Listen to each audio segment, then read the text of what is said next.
তো বন্ধুরা, আজ আমরা কিছু ইংলিশ সেন্টেন্সের ব্যাপারে কথা বলবো। ঠিক আছে, যেগুলো আমরা দৈনন্দিন জীবনে ব্যবহার করে থাকি, যে বাংলা শব্দগুলো সেগুলোর ইংলিশ সেন্টেন্স। ঠিক আছে, তো ইংরেজি শিখতে গেলে আমাদেরকে আমি বা তোমরা যে সারাদিনে কি কি কাজ করছো, ঠিক আছে, সেই কাজগুলো তোমাকে সেগুলো তোমাকে ইংলিশে লিখতে হবে। যেমন তুমি সকালে ঘুম থেকে উঠলে, ঠিক আছে, আমি সকালে ঘুম থেকে 6টার সময় উঠেছি, I wake up at 6 AM। ঠিক আছে, আমি সেখানে যাব, আই উইল গো দেয়ার। ঠিক আছে, এইভাবে ইংলিশ প্র্যাকটিস করতে হয়। তো তুমি যা যা করছো, আমি আজ সারাদিন ধরে কি কি কাজ করছি, ঠিক আছে, সেগুলো রাতে শোবার আগে, ঘুমানোর আগে সেগুলো তোমাকে প্র্যাকটিস করতে হবে। প্রতিদিন রাত্রেবেলায় প্র্যাকটিস করতে হবে ঘুমানোর আগে, যে আমি সারাদিন কি কি কাজ করেছি, কি কি সব এগুলো ইংলিশে লিখতে হবে। ঠিক আছে, যেমন আমি যাব, এর ইংলিশ হবে আই উইল গো। সে আসবে, সে উইল কাম। ঠিক আছে, আর কি হতে পারে?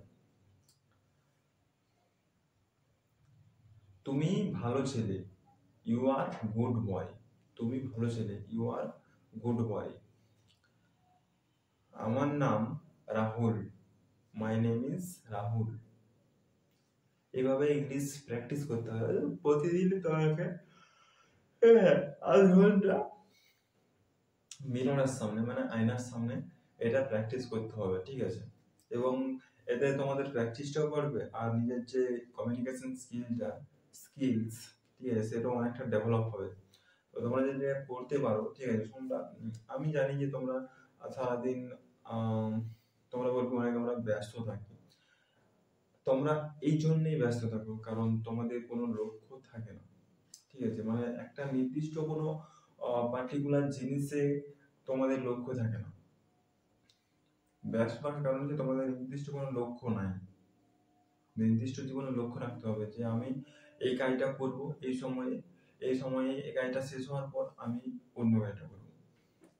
এরকম আমার ক্ষেত্রে হয়েছে। ঠিক আছে, যে আমি প্রথমে ভেবেছিলাম, ঠিক আছে, আজ থেকে তোমার 6-7 মাস 8 মাস আগে যখন আমি মোবাইলটা কিনেছিলাম, 8 মাসই মনে হচ্ছে তাই, ফেব্রুয়ারি, মার্চ, এপ্রিল, মে, জুন, জুলাই, আগস্ট, সেপ্টেম্বর, 8 মাস।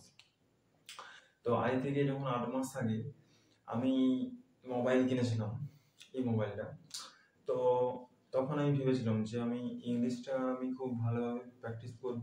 ঠিক আছে, আমি ইংলিশে দক্ষ হয়ে উঠবো, ইংলিশটা আমি ভালোভাবে প্র্যাকটিস করব এবং ইংলিশে কথা বলবো।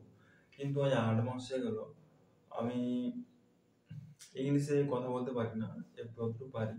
ঠিক আছে, পারি না, এটা হচ্ছে আমার রেগুলার বেসিক্সে প্র্যাকটিস করা হয় না, তার জন্যই এটা হচ্ছে। ঠিক আছে, আর হচ্ছে আমি আর একটা অ্যাপ আছে, সেটার নাম হচ্ছে সিভি অ্যাপ। ঠিক আছে, সেই অ্যাপটা আমি ডাউনলোড করেছিলাম। ঠিক আছে, প্রত্যেকদিন আধ ঘন্টা ওটা ফ্রি দেই। তো ওটা আমি ঠিক মতো প্র্যাকটিস করতে পারিনি। তার কারণ হচ্ছে আজ হয়ে গেল 2-3 মাস ওই অ্যাপটা আমি ভালো প্র্যাকটিস করতে পারিনি। কারণ হচ্ছে তোমার কারণ ওই অ্যাপটার নেটওয়ার্কটা খুবই, অ্যাপটা নয়, আমার নেটওয়ার্ক, আমার যে সিম, সেই সিমের নেটওয়ার্ক প্রচুর প্রবলেম। সেই কারণে আমার ওই অ্যাপটাতে ইংলিশ স্পিকিং, যে আমি যে টার্গেট করেছিলাম প্রতিদিন আধ ঘন্টা করে ইংলিশ স্পিকিং করব, যেখানে অনেক অনেক লোক, হাজার লক্ষ লক্ষ লোক প্রতিদিন প্র্যাকটিস করে ওই অ্যাপটার মাধ্যমে, কিন্তু আমি কোনোদিন করে উঠতে পারিনি। ঠিক আছে, এটা যদি ঘরে নেটওয়ার্ক ভালো থাকতো, ঠিক আছে, তখন এটা খুব ভালোভাবে করা যেতে পারতো। কিন্তু যেহেতু বাড়িতে আমাদের নেটওয়ার্ক খুব কম, ঠিক আছে, এমনিতে কলিং এর নেটওয়ার্ক আছে কিন্তু ইন্টারনেটের নেটওয়ার্ক নাই, যেটার সাহায্যে আমি একটা মানুষের সাথে যোগাযোগ করতে পারবো। তাই আমার প্র্যাকটিসও সেরকম হয় না।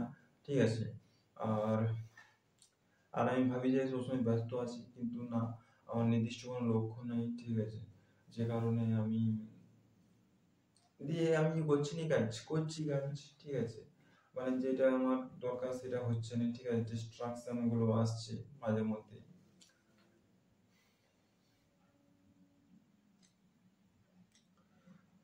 তো এইভাবে প্র্যাকটিস করতে হবে প্রতিদিন। আয়নার সামনে প্র্যাকটিস করতে হবে, বা মোবাইলেও তুমি এটা প্র্যাকটিস করতে পারো, ঠিক আছে, মোবাইলে তোমরা প্র্যাকটিস করবে। আর